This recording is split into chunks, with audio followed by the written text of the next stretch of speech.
తమ 10 ఏళ్ల పాలనలో ఎప్పుడూ రాని కరువు ఈ కాంగ్రెస్ ప్రభుత్వంలో వచ్చిందని మాజీ మంత్రి పువ్వాడ అజయ్ అన్నారు. తెలంగాణ వచ్చినాక ఖమ్మం రూపురేఖలు మారాయని 2014-2018లో ఒక్క సీటు ఇచ్చినప్పటికీ కేసీఆర్ అధిక నిధులు ఇచ్చి జిల్లాను అభివృద్ధి చేశారని తెలిపారు. ఇప్పుడు ఏ ప్రాంతంలో చూసినా కూడా నీళ్ల కోసం ఇబ్బందులు పడుతున్నారని తెలిపారు. ఖమ్మం అసెంబ్లీ నియోజకవర్గ స్థాయి నాయకుల సన్నాహక సమావేశంలో ఆయన పాల్గొన్నారు. తెలంగాణకు బీజేపీ ప్రభుత్వం ఏమీ చేయలేదని అన్నారు. కేసీఆర్ గారి వెంబట నడిచే లేదా ముందుండి నుంచి ఉన్న కేసీఆర్ గారి వెంబట ఉన్న సైన్యం ఎవరైతే ఉన్నారో వాళ్ళు ఎక్కడికి పోరు, అందులో నేను కూడా ఒకటిగా ఉంటానని చెప్పి ఎందుకంటే మధ్య మధ్యలో చాలా మంది చాలా ఊహాగానాలు లేదా గోబల్స్ ప్రచారాలు లేకపోతే గొట్టాలోళ్ళు యూట్యూబ్లు స్టార్ట్ అయినాయి.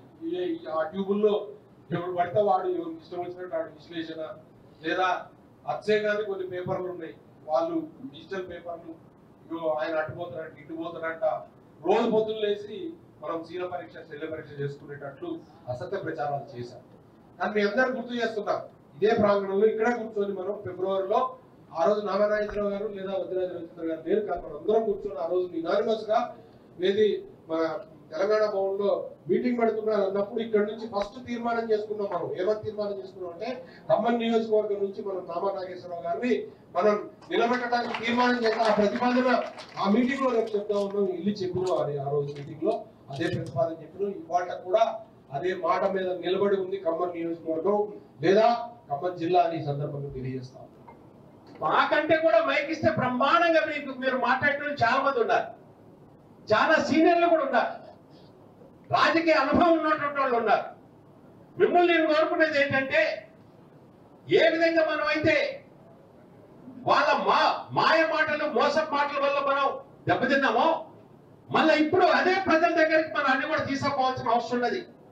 ముఖ్యంగా ఖమ్మం టౌన్ కనుక వచ్చినట్టయితే నేను ఎంపీగా గెలిచిన తర్వాత నన్ను పార్లమెంటరీ పార్టీ లీడర్ చేసిన తర్వాత మంత్రికి ఎవరికి ఇవ్వాలి ఎట్టి ఇవ్వాలి అనేది వచ్చినప్పుడు ఎప్పుడు మాట్లాడి వాళ్ళు మాట్లాడాల్సిన అవసరం ఉండదు. కేసీఆర్ గారు నన్ను పిలిచి మాట్లాడి నేను ఎప్పుడు కూడా నాయకులు మాట్లాడి బయట పెట్టను, కానీ వాళ్ళు మీకు కూడా తెలియాల్సిన అవసరం ఉండదు. ఆ రోజు నన్ను మాట్లాడితే ఒకటే మాట అన్నా, మీరు ఖచ్చితంగా కూడా ఖమ్మానికి ఇవ్వాలి, ఖమ్మానికి ఎప్పుడు కూడా రాలేదు, ఖమ్మం పట్టణ అభివృద్ధి జరిగితే ఖమ్మం జిల్లా వ్యాప్తంగా కూడా ఇది అవుతుంది, మా పువ్వాడ గారికి మంత్రి ఇవ్వాలని చెప్పేసి నేను పట్టుబట్టా. అంతెందుకు నిన్నగాక మొన్న రెండోసారి మన సోదరుడు రాజ్యసభ గురించి మాట్లాడుతుంటే నన్ను నాయకుడు పిలిపించుకున్నాడు.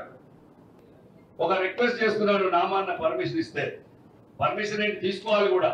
అన్నను ఈ నియోజకవర్గం తిప్పంగానే 7 నియోజకవర్గాల్లో కూడా మనందరం కలిసి తిరిగితే బాగుంటుంది అని చెప్పేసి నేను మంత్రి గారు కూడా మాతో పాటు ఉంటే బాగుంటుంది, మనం ఒక కలిసికట్టుగా తిరిగితే బాగుంటుంది అని రిక్వెస్ట్ చేస్తున్నాను నేను. ఎందుకంటే వెంకటవీరయ్య గారు, నేను, నామా గారు, అజయ్ గారు ఉన్న 7 సభ్యులను కూడా ఎక్కడ మీటింగ్ ఉంటే అక్కడ గద్దలాగా వాలి మనం కొట్లాడుకుంటే ఖచ్చితంగా మన కార్యకర్తలకు, మన నాయకులకు, మన వాళ్ళందరూ కూడా ధైర్యం నింపిన వాళ్ళు అవుతాం. ఖచ్చితంగా కొట్లాడుకుంటాం, మన పార్టీని మనం కాపాడుకునే అవకాశం కూడా ఉంటుందని చెప్తున్నాం.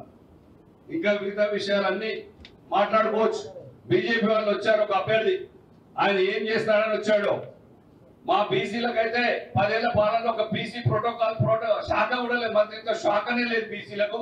బీసీ మంత్రి ప్రధానమంత్రి నరేంద్ర మోడీ ఉన్నా కూడా ఏమి ఇచ్చారయ్యా? ఇక్కడ జరుగుతున్న ప్రాజెక్టులకు ఏమైనా జాతీయ హోదా ఇచ్చారా? ఒక్కటి ఇవ్వలే.